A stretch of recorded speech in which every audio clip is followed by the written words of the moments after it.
जैसे जैसे लोकसभा चुनाव नजदीक आ रहे हैं वैसे वैसे ही सियासत तेज होती जा रही है। कांग्रेस पार्टी लगातार केंद्र की मोदी सरकार को चुनौती दे रही है और इन लोकसभा चुनाव को मद्देनजर रखते हुए कांग्रेस अपनी रणनीतियों में बदलाव भी कर रही है।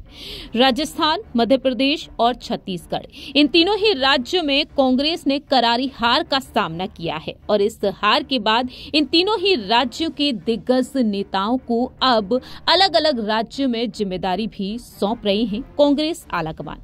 बात की जाए राजस्थान के पूर्व उप मुख्यमंत्री सचिन पायलट के बारे में। सचिन पायलट जो छत्तीसगढ़ के 2 दिवसीय दौरे पर नजर आए हैं, राष्ट्रीय महासचिव हैं कांग्रेस खेमे से अब सचिन पायलट, वहीं साथ ही साथ छत्तीसगढ़ के नए प्रभारी भी वह नियुक्त किए गए हैं। ऐसे में देखा गया है कि राजधानी रायपुर के राजीव भवन जब वह पहुंचे तो छत्तीसगढ़ में प्रदेश प्रभारी सचिन पायलट ने कांग्रेस चुनाव समिति की बैठक ली और इस बैठक के बाद मीडिया के सामने कहा कि लोकसभा चुनाव में पहले से बेहतर प्रदर्शन करेंगे। पार्टी में अंतर कलह नहीं है, नेताओं में मतभेद हो सकता है लेकिन मनभेद नहीं है। कमजोरियों और खामियों को दूर किया जाएगा। भाजपा चुनाव जीतने के लिए ज्वलंत मुद्दों से ध्यान भटकाती है। 10 वर्ष से भाजपा की सरकार केंद्र में है, उसके कामकाज की खामियों को लेकर हम जनता के बीच जाएंगे। लेकिन सचिन पायलट ने जिस तरह से बयान दिया है उसे सुनने के बाद बीजेपी अब लगातार पलटवार भी कर रही है।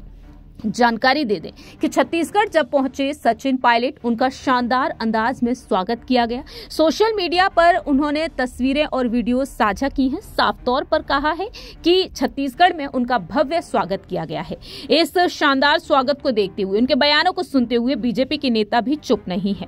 जानकारी दे दें कि अब सचिन पायलट के बयानों को सुनने के बाद धर्मलाल कौशिक ने पलटवार किया। कहा कि सचिन पायलट जहां से आते हैं वहां पिछले चुनाव में खाता नहीं खोल पाए थे, अपनी इज्जत नहीं बचा पाए थे।